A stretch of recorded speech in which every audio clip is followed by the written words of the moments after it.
तो हमारे पास जो स्टूडेंट्स हैं जो कि एनआईएस अप्रैल 2024 के पेपर दे रहे हैं, अब वो ये पूछने लगे कि इसकी कॉपी जो चेकिंग होती है वो मेथड किस तरीके का होता है, मतलब जिसकी कॉपियाँ चेक की जाती है उसका मेथड किस तरीके से होता है। क्या उसमें देखा जाता है कि हमने कितनी सीटें भरी हुई हैं, या देखा जाता है कि हमने कितना लिखा हुआ है, या देखा जाता है कि हमने किस तरह से वहाँ पे प्रेजेंटेशन दी है, जैसे कि लाइनें लगाई हुई है, अंडरलाइन लगाई हुई है, या फिर हमने कितनी हेडिंग्स बनाई हुई है। मतलब क्या ये क्या देखा जाता है और किस तरह से कॉपियाँ चेक होती है, जो एग्जामिनर होते हैं वो कौन होते हैं।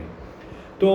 इसका जो पूरा प्रोसेस आज हम आपको समझाने वाले हैं, ताकि जो भी स्टूडेंट्स के पेपर दे रहे हैं उनके माइंड में ये चीज़ क्लियर हो जाए कि जो हमने पेपर अभी देने हैं या देने वाले हैं वो किस तरह के देने हैं।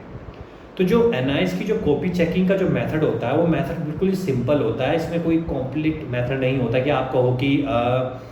सीबीएसई का अलग पैटर्न होता है, स्टेट बोर्ड का अलग होता है। देखिए, स्टेट बोर्ड में जो बच्चे एग्ज़ाम पेपर देते हैं उनकी सबसे ज़्यादा कंप्लेंट यही रहती है कि भाई जो हम लिखते तो बहुत ज़्यादा है लेकिन जो हमें नंबर मिलते पूरे नहीं मिलते हैं। मतलब जहाँ पे 5 नंबर है, 5 मार्क्स का क्वेश्चन होता है, वहाँ पे 2 मार्क्स मिल जाते हैं, और जो भाई क्वेश्चन हमारा 7 या 8 मार्क्स का होता है वहाँ पे 4 मार्क्स मिल जाते हैं। तो जब हमने इनको सही लिखा है तो ही हमारे नंबर कम मिल रहे हैं, तो जो हमने बिल्कुल गलत लिखा है, छोड़ दिया, तो हमारी परसेंटेज तो वैसे ही डाउन हो जाएगी। तो फिर इसका क्या होने वाला है, ये शिकायत रहती है हमेशा स्टेट बोर्ड वालों की। सीबीएसई बोर्ड में पैटर्न को चेंज होता है, वहाँ पे लिखने के आपको नंबर मिलते हैं, जो आपने लिखा होगा उसके नंबर मिल जाए, इसलिए परसेंटेज वहाँ पे बहुत अच्छी बन जाती है। लेकिन जो एनआईएस का बिल्कुल पैटर्न रहा है वो पैटर्न बिल्कुल यहाँ पे चेंज हो जाता है।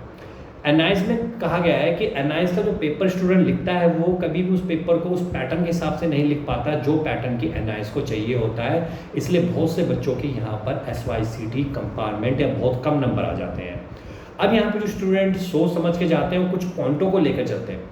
एक स्टूडेंट ये सोच के चलता है कि मुझे बस सीटें भरनी है, मुझे ये नहीं देखना क्वेश्चन में क्या पूछा गया है, मैंने पूरी सीटें भर के आ जानी है ताकि मैं अच्छे नंबरों से या पास हो जाऊँ। दूसरा स्टूडेंट ये होता है कि वो क्वेश्चन को देखता है और क्वेश्चन को बिना ढंग से समझे ही वो पूरा का पूरा पैराग्राफ वाइज लिखना शुरू कर देता है। उसको कोई मतलब नहीं होता कि ना मुझे हेडिंग बनानी, ना मुझे पॉइंट बनाने, ना मुझे कुछ इसमें प्रेजेंटेशन देनी है, बस मुझे बस क्वेश्चन को लिखते हुए जाना है। एक स्टूडेंट इसमें वो जाता है जो वहाँ पे पॉइंट बनाता है, क्वेश्चन के हिसाब से जवाब देता है, उसकी हेडिंग्स देता है और क्वेश्चन को समझता है कि कितने नंबर का दिया गया है। तो इन तीनों में अगर हम कंपेयर करेंगे तो जो तीसरा स्टूडेंट है जिसने कि समझ के पेपर किया हुआ है, हमेशा उसके नंबर ज़्यादा ही रहेंगे, उसके SYCT आने के चांसेस तो यहाँ पर बिल्कुल ही 0 नील हो जाते हैं। क्योंकि जब एग्जामिनर कॉपी चेक करने के लिए बैठता है यहाँ पर तो वो कुछ बातों के ऊपर ध्यान देता है। सबसे पहले वो ध्यान देता है कि पूरे साल जो इसने पढ़ा हुआ है आखिर में इसने अपनी प्रेजेंटेशन को कैसा दिया हुआ है, क्या इसने उन पॉइंटों को समझ के लिखा है, इसने उन पॉइंटों को हेडिंग्स में लिखा है, इसको नंबर की समझ है कि जहाँ पे 2 नंबर का वहाँ 2 नंबर का ही लिखना है, जहाँ पर 3 नंबर का वहाँ पर 3 नंबर का ही लिखना है, जहाँ पर कहीं पर कोई डायग्राम की जरूरत है, क्वेश्चन में नहीं पूछा गया लेकिन आंसर में देने की जरूरत है, वहाँ पे इस बंदे ने डायग्राम बनाया है कि नहीं बनाया हुआ है। तो जब वो कॉपी चेक करेगा तो इन चीज़ों के पॉइंटों के ऊपर वो ध्यान देता है। अब हर पॉइंट के ऊपर वो ध्यान देता हुआ चलता है और इसी पॉइंट को ध्यान देते देते आपकी जो परसेंटेज है वो भी बढ़ती है और आपके जो SYCT या कंपार्टमेंट है फेल होने के चांसेस होते हैं वो बिल्कुल ही खत्म हो जाते हैं उस पेपर के भीतर, फिर चाहे पेपर आप कितना भी क्यों ना आता हो।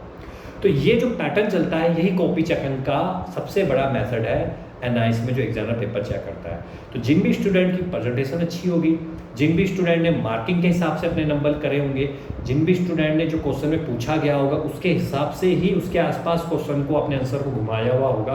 तो उसकी इस बार परसेंटेज 70+ भी जा सकती है।